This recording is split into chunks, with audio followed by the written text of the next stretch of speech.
Hello, good morning students. Today in 11th class mathematics we are continuing exercise 10.1. Finally 10.1 में we have completed up to question number 5. अभी हम लोग आज की class शुरू कर रहे हैं क्वेश्चन नंबर 6 से. क्वेश्चन नंबर 6 देखें. क्वेश्चन नंबर 6 में without using the Pythagoras theorem show that the points 4, 4, 3, 5 and 1 points दिए हुए हैं A 4, 4, B 3, 5 and C -1, -1. These are the vertices of a right angle triangle. अब इसमें आपको राइट एंगल ट्राइंगल है ये शो करने के लिए क्या करना पड़ेगा?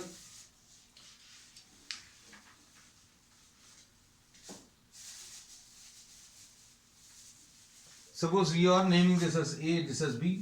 अब स्लोप ऑफ AB निकाल लो. Slope of AB y2 minus y1 मतलब y वाली वैल्यूज को माइनस करें 5 minus 4 y2 minus y1. देखो जिन लोगों ने ये क्लास अटेंड नहीं किया सेशन इसके पहले का, तो दो पॉइंट्स को ज्वाइन करने वाली जो लाइन है उसका स्लोप निकालने का तरीका y वाली वैल्यूज को माइनस करें और x वाली वैल्यूज को भी माइनस करें, डिवाइड कर दें. So this is how we calculate the slope. And if the slopes are equal, slopes अगर equal है तो parallel है lines. और अगर दोनों के slopes का multiplication -1 आ रहा है तो वो perpendicular है. तो अगर आपको right angle triangle prove करना है तो अभी हम लोग बोलेंगे कोई दो lines के slopes का product जो है, कोई भी दो लाइंस के स्लोप्स का प्रोडक्ट बच्चों -1 आएगा. तो अब हम लोगों ने स्लोप ऑफ ए बी अगर निकालना है तो y वाली वैल्यूज को माइनस किया, x वाली वैल्यूज को माइनस कर दें, ये कितना आ जाएगा 1 डिवाइडेड बाय -1. ये स्लोप ऑफ ए बी आ गया. अब इसके बाद स्लोप ऑफ बी सी निकाल लें. Slope of B C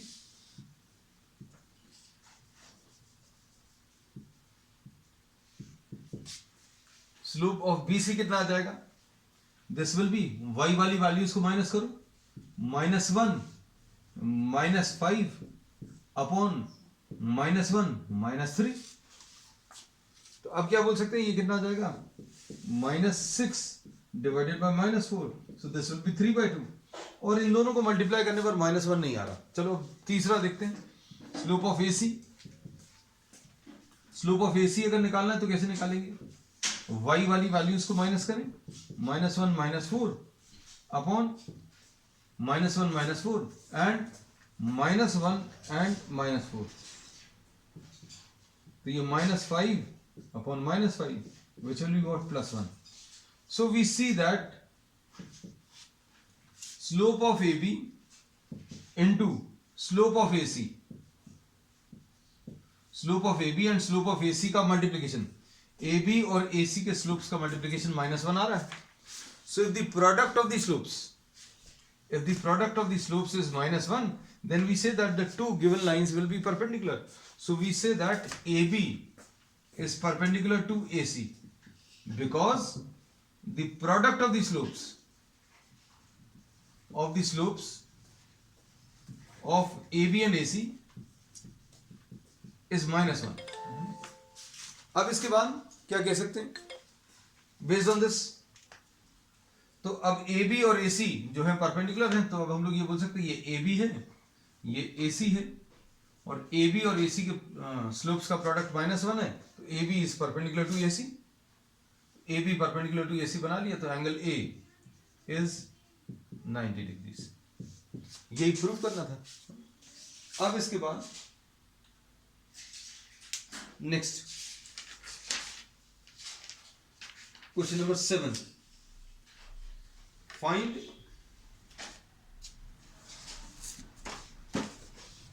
Find the slope of the line which makes an angle of 30 degrees with the positive direction of y axis measured in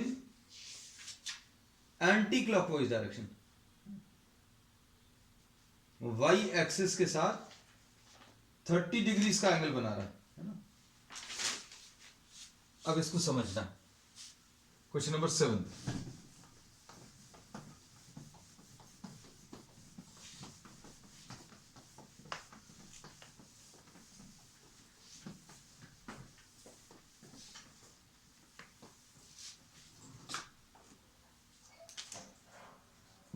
question number 7 में एक line दी है और line 30 degree का angle बना रही है Y axis से।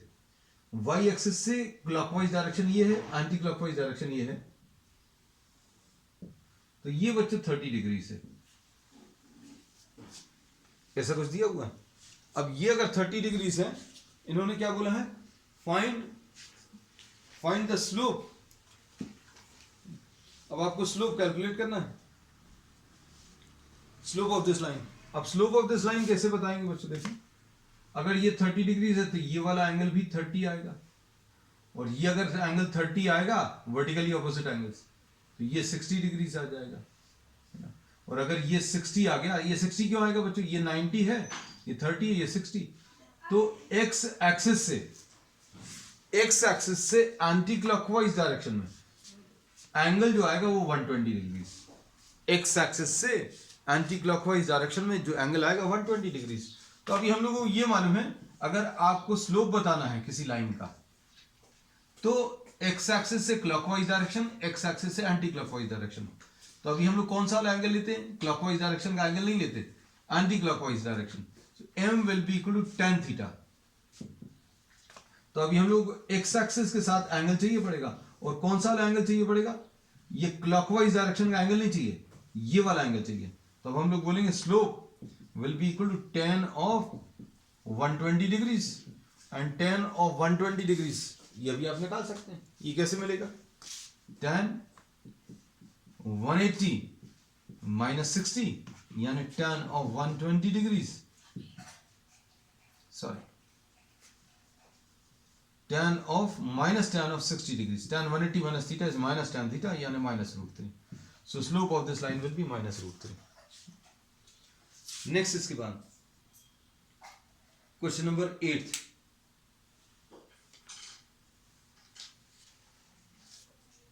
Question number 8 में क्या दिया हुआ? Find the value of x for which the points are collinear. Points collinear है बच्चों, तो क्या कह सकते हैं? एरिया 0 आएगा, या स्लोप इक्वल आएंगे। दोनों चीजें कह सकते हैं, दोनों तरीके से निकाल के बताते हैं।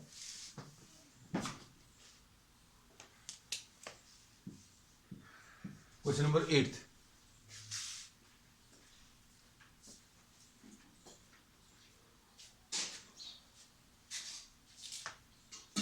x माइनस 1,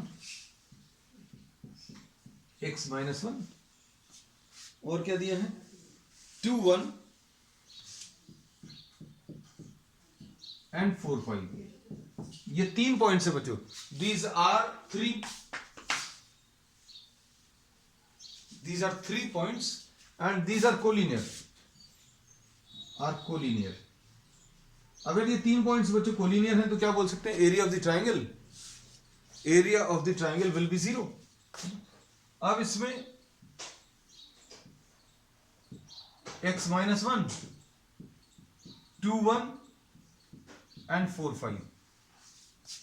अगर ये तीनों एक ही लाइन में अगर आ रहे हैं, मान लीजिए ये पॉइंट भी यहां पर है, तो area of the triangle will be 0 for collinear points.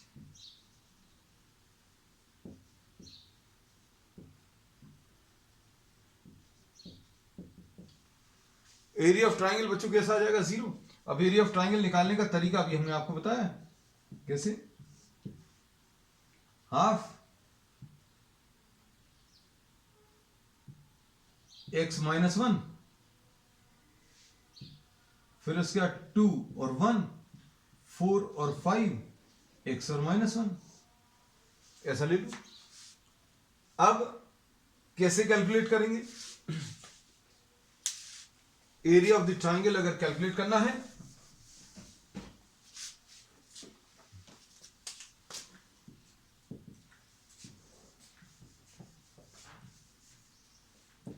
Half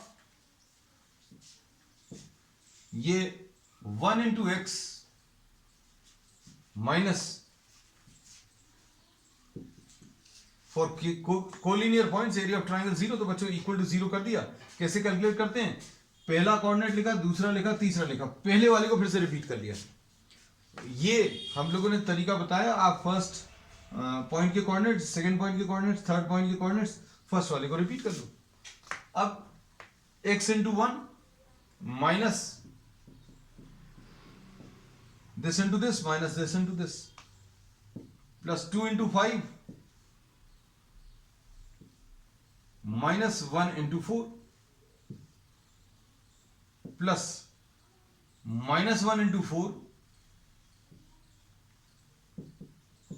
minus 5 into x, ऐसा कुछ। अब x plus 2 प्लस 10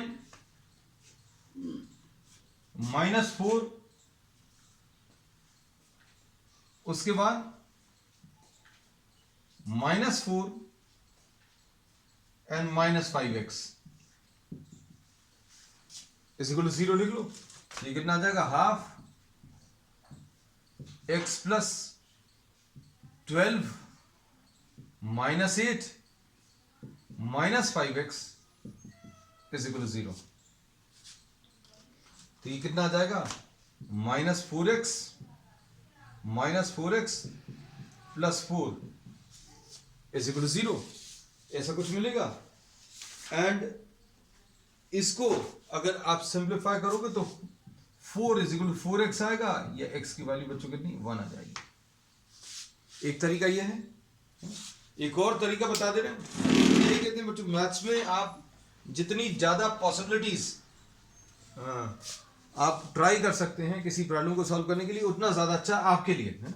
एग्जामिनेशन में मत करना, लेकिन जब आप घर पर सॉल्व कर रहे हैं, अगर 3 पॉइंट्स में जो कोलिनियर हैं तो उनके स्लोप्स भी इक्वल होंगे।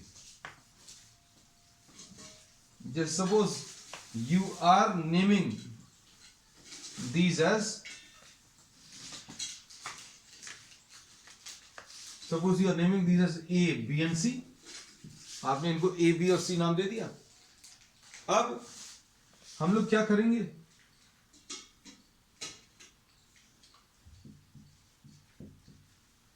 These are collinear. These are lying in the same straight line. मतलब slope of AB will be equal to slope of BC. बच्चों अगर 3 पॉइंट्स एक ही लाइन में हैं, सपोज ये P, Q एंड R, तो PQ का एंगल x एक्सिस के साथ या QR का एंगल x एक्सिस के साथ ये सेम रहेगा, तो स्लोप C को लाएंगे। अब स्लोप्स निकालने का तरीका, AB का स्लोप कैसे मिलेगा? देखो, AB का स्लोप y वाली वैल्यूज को माइनस करो, 1 minus minus 1 upon 2 minus x is equal to BC। BC का स्लोप माइनस करें तो कितना मिलेगा? y वाली वैल्यूज को माइनस करो, 5 minus 1 upon 4 minus 2, 5 minus 1 upon 4 minus 2, तो ये कितना आ जाएगा? 2 upon 2 minus x is equal to 4 divided by 2। तो क्या होगा इसमें बच्चों? देखो ये कैंसिल होगा, तो 1 will be equal to 2 minus x, या x will be equal to 2 minus 1, x की वैल्यू 1 आ जाएगी। So this is the answer which you got earlier also. एक और मेथड से जब किया था तब भी यही आंसर आया था। अब इसके बाद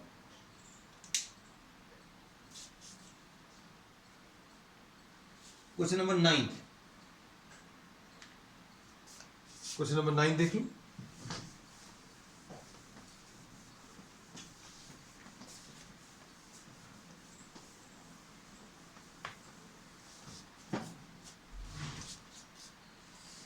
Without using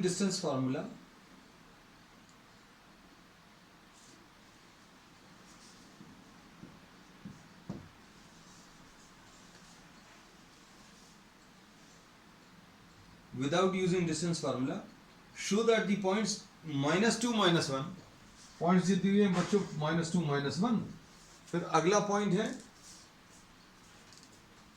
4 0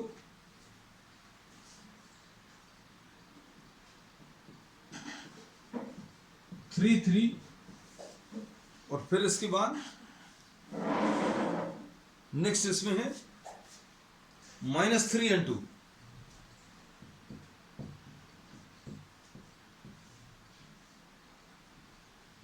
These are the vertices of a parallelogram without using distance formula.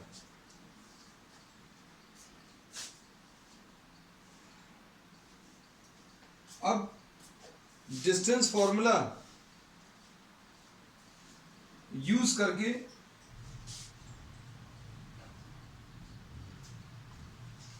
तो मेथड आपको आता है, you know how to solve. Now what will try to do, will try to find out slope of A B. Slope of A B कैसे मिलेगा? y की values को minus करो, इसका स्लोप अगर निकालना है तो कैसे मिलेगा? 0 माइनस -1 अपॉन 4 माइनस -2, ये कितना आ जाएगा? 1 डिवाइडेड बाय 6, ऐसा कुछ आ जाएगा slope of A B.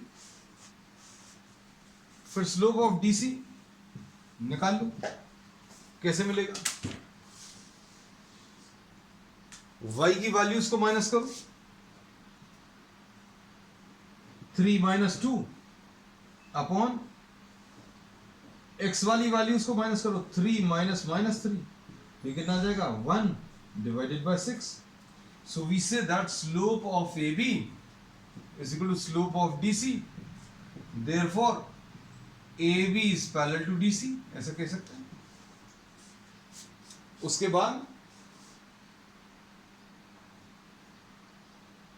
Next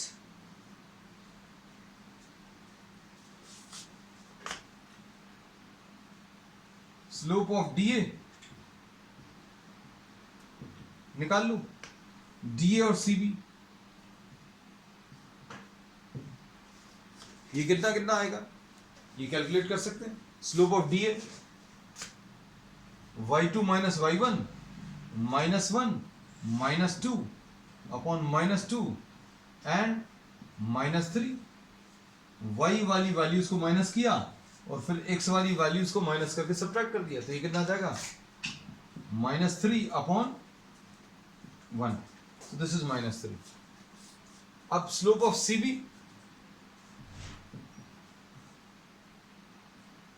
0 minus 3 upon 4 minus 3, ये आ जाएगा -3 अपॉन 1। तो इसको देखकर अभी हम क्या कह सकते हैं? ये -3 आए, ये भी -3 आए, therefore slope of DA is equal to slope of CB and therefore we say that DA is parallel to BC। DA is parallel to BC या CB, कैसा भी लिख सकते हैं बच्चों इसको। अब इसमें AB पैरेलल टू DC आ गया और DA पैरेलल टू CB आ गया। Opposite sides, two pairs of opposite sides are parallel, therefore ABCD is a parallelogram। ये क्वेश्चन नंबर 9 है। अब उसके बाद question number 10, find the angle between the x-axis and the line joining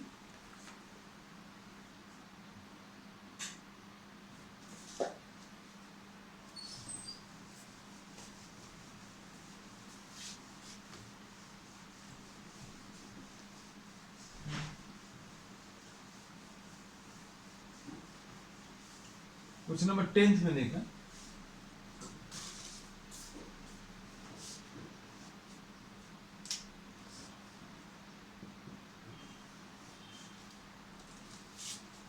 find the angle between x-axis and the line joining 3 minus 1 and 4 minus 2।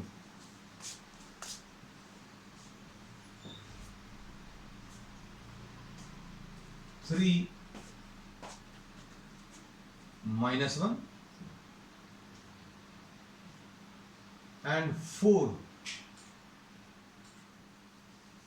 इधर कहीं पे लिखते हैं इसको, 3 माइनस 1 एंड 4 माइनस 2, ये -1 ये -2। अब देखो इसको देखकर तो अभी हम क्लियरली बता सकते हैं ये जो लाइन आएगी, हमने डायग्राम सिर्फ आपको फील देने के लिए कि आपको प्रॉब्लम में आपको ये फील हो जाएगी कि कैसा स्लोप आने वाला है। हमने आपको इंट्रोडक्टरी जो लेक्चर था उसमें आपको बताया था कि राइजिंग ग्राफ जो हैं या इस टाइप की जो लाइंस हैं या राइजिंग ग्राफ्स हैं उनके स्लोप्स पॉजिटिव होते हैं, इनके स्लोप्स बच्चों पॉजिटिव होते हैं। क्यों? क्योंकि इसका जो थीटा आता है वो 0 और 90 के बीच में आता है, और फॉलिंग जो ग्राफ्स हैं ऐसे नीचे गिरते हुए ग्राफ, इनका एक्स एक्सिस के साथ एंगल ये वाला भी होता है, लेकिन हम क्लॉकवाइज डायरेक्शन का एंगल नहीं लेते। इस लाइन का एक्स एक्सिस के साथ एंगल किस डायरेक्शन में? क्लॉकवाइज डायरेक्शन में अभी हम लोग नहीं लेते, हम लोग किस में लेते हैं? Anti clockwise.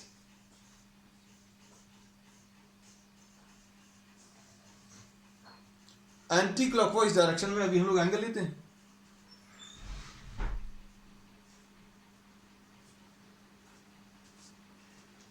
तो एंटी क्लॉकवाइज डायरेक्शन में ये angle theta greater than 90 smaller than 180 होता है, मतलब 90 से बड़ा एंगल आता है बच्चों। अब हम लोग ये बोलते हैं कि ये फॉलिंग ग्राफ के लिए tan थीटा, क्योंकि स्लोप कैसे मिलता है? स्लोप मिलता है tan थीटा, और ये 90 से बड़ा एंगल है इसलिए नेगेटिव में आता है ना। तो अभी हम लोग बोलेंगे कि फॉलिंग ग्राफ का जो स्लोप है वो नेगेटिव आता है ना। तो ये फॉलिंग ग्राफ है ना, इसका स्लोप जो है नेगेटिव आएगा, हमने पहले से बता दिया। आप ये सारी चीजें मान लीजिए नहीं भी मालूम, nothing to worry about. Slope कितना आएगा? y2 minus y1 minus 2 minus of -1 upon x2 minus x1। अब x2 माइनस x1 मतलब x वाली वैल्यूज को माइनस करो, 4 माइनस 3 यानी आ जाएगा -2 प्लस 1 अपॉन 1 यानी कि -1। तो इसका स्लोप बच्चों कितना आ गया? -1। अब स्लोप -1 का मतलब क्या है? स्लोप -1, स्लोप इज -1 मतलब ये tan थीटा है। अब tan थीटा -1 कब होता है? जब थीटा की वैल्यू 135 डिग्री। तो ये बच्चों ये वाला एंगल कितना? 135 डिग्री से, ठीक है। यही आपको कैलकुलेट करना था, यही कैलकुलेट करना है या कुछ और? Find the angle between x axis, है ना। चलो अब नेक्स्ट बच्चों एक और कॉन्सेप्ट अभी हम लोग लेने वाले हैं। ये क्वेश्चन नंबर 10 था।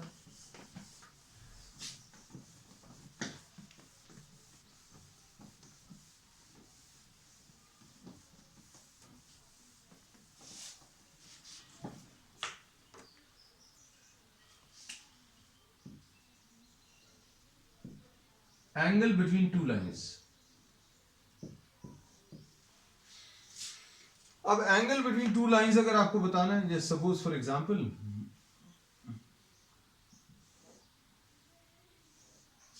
सपोज ये दो लाइन्स हैं और इन दोनों लाइन्स के बीच में बच्चों एंगल थीटा है, और इसको अभी हम लोग θ1 बोल दे रहे हैं, इसको θ2, and angle between the two lines is theta. This is to be found out. ये थीटा आपको निकालना है। दो लाइन्स हैं, इस लाइन का एंगल एक्स एक्सिस के साथ θ1, इस लाइन का angle with the x axis θ2। तो m1 कितना आ जाएगा?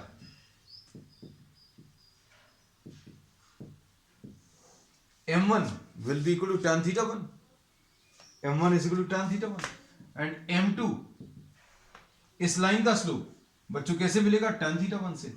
इस लाइन का स्लोप कैसे मिलेगा? tan θ2 से, है ना। अब थीटा अगर निकालना तो कैसे निकालेंगे? सिंपल ज्योमेट्री बच्चों यूज होगी। ये देखो ये एक्सटीरियर एंगल है, इस ट्रायंगल में ये एक्सटीरियर एंगल है θ2, है ना, और ये इन दोनों के एडिशन के बराबर आएगा। ये θ1 है, ये थीटा है। So exterior angle is equal to sum of opposite interior angles. Opposite interior angles कौन से होते हैं बच्चों? आप इससे लगा हुआ जो एंगल है उसको छोड़ दो, बाकी दोनों का addition. θ2 will be equal to θ1 plus θ. θ2 will be equal to what? θ2 will be equal to θ1 plus θ.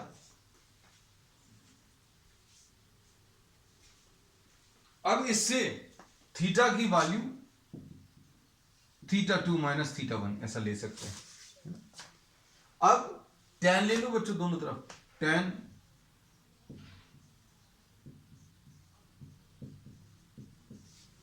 ऐसा लिख सकते हैं। अब इसके बाद tan a माइनस बी का फॉर्मूला लगा दो, tan a माइनस बी का, यह आ जाएगा tan θ2 minus tan θ1 upon 1 plus tan θ2 into tan θ1, ये tan θ आ जाएगा। और tan θ2 क्या आ जाएगा, tan θ2 will be what, m2 minus tan θ1, ये आ जाएगा m1 upon 1 plus m2 into m1। tan θ2 की वैल्यू m2 आ गई और tan θ1 की वैल्यू m1 आ गया, तो tan θ की ये वैल्यू आ गई। So we say that tan θ will be equal to m2 minus m1 upon 1 plus m2 into m1। This is the formula for angle between two lines. Angle between two lines अगर आपको निकालना है तो आपको slopes की जरूरत पड़ेगी। बच्चों इसमें दो एंगल्स आएंगे, किसी को ये लगेगा ये थीटा है, ये भी तो दोनों के बीच एंगल है, तो इसमें एक एंगल अक्यूट रहेगा और एक ऑब्ट्यूस रहेगा। One will be smaller than 90, जैसे सपोज ये 60 है तो दूसरा 120 आएगा, है ना। तो इसमें tan थीटा अगर आप निकालोगे तो tan थीटा बच्चों प्लस माइनस √3 आना चाहिए। So what we do, we put a plus minus sign.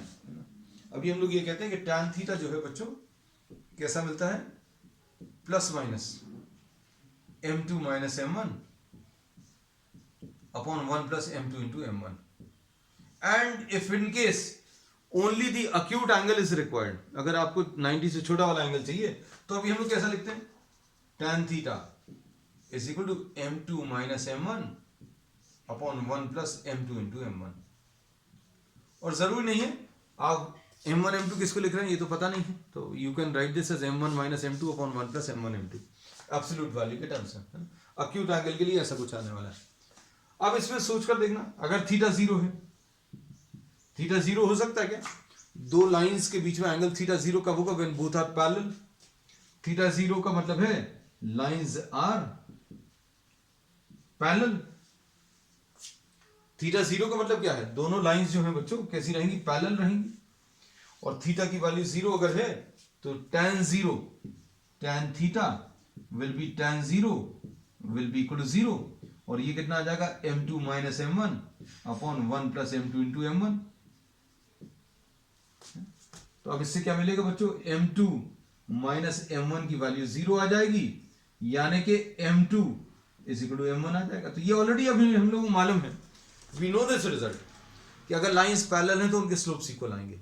तो ये अभी हमने फिर से डिराइव करके बता दिया, हमने पहले भी डिराइव किया था, आज फिर एक लेकिन नए तरीके से, कि if the lines are parallel then their slopes will be equal, पहली चीज। उसके बाद दूसरा क्या है,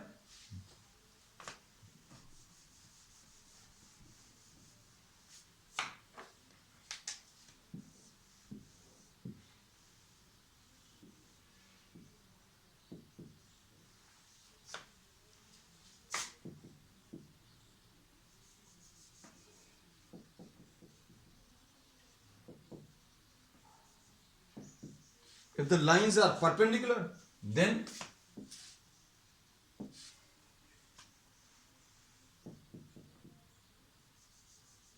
लाइंस अगर परपेंडिकुलर है तो थीटा की वैल्यू 90 आ जाएगी, और tan थीटा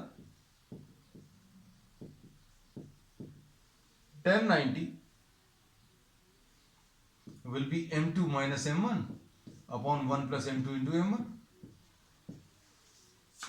और tan 90 की वैल्यू बच्चों कितनी होती है, इन्फिनिटी। tan 90 की वैल्यू इन्फिनिटी, तो m2 minus m1 upon 1 plus m2 into m1। बच्चों किसी फ्रैक्शन की वैल्यू इन्फिनिटी कब होती है, जब डिनोमिनेटर 0 होता है। ये फ्रैक्शन की वैल्यू इन्फिनिटी कब आएगी, जब 1 प्लस m2 इंटू m1 की वैल्यू 0 आ जाएगी। अगर ये डिनोमिनेटर 0 है तो आंसर इन्फिनिटी आएगा।